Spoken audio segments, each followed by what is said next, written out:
Jharkhand matric और 12वीं pre board की परीक्षा 17 दिसंबर से शुरू हो गई है। परीक्षा की तैयारी को लेकर धनबाद उपायुक्त आदित्य रंजन ने एचई हाई स्कूल का निरीक्षण किए, एक एक क्लासरूम में जाकर देखे। जिसके बाद उपायुक्त आदित्य रंजन ने मीडिया से बात करते हुए कहा कि प्री बोर्ड परीक्षा तैयारी को लेकर देखने आए थे। अलग अलग स्कूलों में अन्य अधिकारी भी गए हैं। कहा कि इस बार बोर्ड परीक्षा से पहले 2 बार प्री बोर्ड होगी।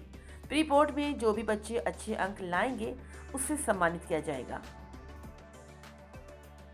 निरीक्षण ने आज हम लोग बोर्ड एग्ज़ाम नज़दीक है बच्चों का, और जैसा कि माननीय मुख्यमंत्री जी की भी सोच है कि हमारे विद्यालयों के छात्र अच्छा करें, अच्छा प्रदर्शन करें, बोर्ड परीक्षाओं में अच्छा करें, आगे चल के प्रतियोगी परीक्षाओं में अच्छा करें, तो उसी की प्रैक्टिस के रूप में हम लोग अभी प्री बोर्ड एग्ज़ाम कंडक्ट करा रहे हैं। सभी 10वीं और 12वीं के सभी बच्चों का प्री बोर्ड एग्ज़ाम पूरे ज़िले में हो रहा है, और मुझे बहुत खुशी है कि सभी ऑफिसर्स, बीडीओ, सीओ, बीपीओ, जितने भी हमारे कर्मी और ऑफिसर, हम लोगों ने सभी को सभी विद्यालयों में देख रेख के लिए भेजा है, सहयोग के लिए भेजा है, और बहुत अच्छा फीडबैक आ रहा है। सभी विद्यालयों में बहुत ही सिंसियरली, जैसे एक्चुअली में बोर्ड होता है वैसे बोर्ड एग्ज़ाम की तरह परीक्षा हो रही है।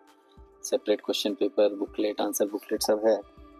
हम लोग जो प्री बोर्ड में अच्छा प्रदर्शन करेंगे उनको जिला स्तर पर सम्मानित भी करने का सोच रहे हैं, ताकि आने वाले एक और प्री बोर्ड हम लोग करेंगे, उसके बाद फाइनल बोर्ड होगा, तो उसके बाद उसी हिसाब से हम लोग इंसेंटिवाइज करेंगे। मूल रूप से उद्देश्य यही है कि धनबाद जो है राज्य स्तर में 12वें 14वें नंबर पर रहता है पासिंग परसेंटेज के हिसाब से, टॉपर्स के हिसाब से, तो हम लोग कोशिश कर रहे हैं उसमें इम्प्रूवमेंट आए और राज्य में एक अच्छी पहचान बनाए कि धनबाद में जो शिक्षकों का समूह है उनका मेहनत रंग लाएगा। इस बार हमको लग रहा है जितना हम लोग मेहनत कर रहे हैं क्वेश्चन सेट करने से लेकर कॉपी चेक करने तक, तो इन शिक्षकों की मेहनत रंग लाएगी, और मुझे लगता है कि अगले साल अच्छा रिजल्ट हम लोग राज्य भर में दे पाएंगे, और बच्चों के स्वर्णिम भविष्य में हम लोग थोड़ा कंट्रीब्यूशन जो चाहते हैं वो कर पाएंगे। सर, बच्चे भी मेहनत करते हैं, शिक्षक भी मेहनत करते हैं, लेकिन शिक्षक की कमी की वजह से सरकारी स्कूल में सिलेबस कंप्लीट नहीं हो पाता है क्या? देखिए, शिक्षक की कमी हमेशा से रही है, लेकिन हम लोग नोट किए हैं कि कई विद्यालय में शिक्षकों की कमी के बावजूद अच्छा रिजल्ट होता है, और ऐसे विद्यालय भी हैं जहाँ शिक्षक पर्याप्त हैं फिर भी रिजल्ट खराब होता है। तो मैं ये बिल्कुल नहीं मानता हूँ कि सिर्फ शिक्षक की कमी की वजह से पढ़ाई खराब हो रही है। कई शिक्षक हैं जो खुद हिंदी के हैं पर वो इंग्लिश का भी क्लास ले रहे हैं, और वो अपने आप में मतलब पूजनीय है और बहुत बड़ी बात है, और ऐसे शिक्षकों की भरमार है पूरे सिस्टम में, और मुझे लगता है उनकी वजह से ही पूरा सिस्टम इतना अच्छे से चल रहा है। और ये प्री बोर्ड है या रेल टेस्ट है, उसमें मूल रूप से हम लोग यही प्रयासरत हैं कि जो शिक्षक की कमी है की वजह से कई क्वेश्चंस कवर नहीं होते हैं, एग्ज़ाम नहीं हो पाता है, तो उसको ही कमी को पूरा करने का कोशिश कर रहे हैं। मॉडल आंसर भी हम लोगों ने दिया है ताकि किसी भी विषय के शिक्षक कम से कम उन प्रश्नों का प्रैक्टिस करा दें एग्ज़ाम के लिए जिसमें अगले एग्ज़ाम में जब अगर वो क्वेश्चन आएगा तो उसमें उनको अच्छे नंबर आए। वो एक बार प्रैक्टिस भी हो जाएगा उन विषयों के सब्जेक्ट का, उन क्वेश्चंस का, तो अच्छा रिजल्ट। अब वो धनबाद रिंग रोड का अभी प्रस्ताव भेजे नहीं है, वो प्रस्ताव आया है कि कैसे होना चाहिए और कहाँ से होना चाहिए, तो एनएच की टीम जो है वो आके पूरा सर्वे करेगी एक राउंड, उसके बाद ही उसमें निर्णय हो पाएगा। अभी उसमें फाइनल कोई डिसीजन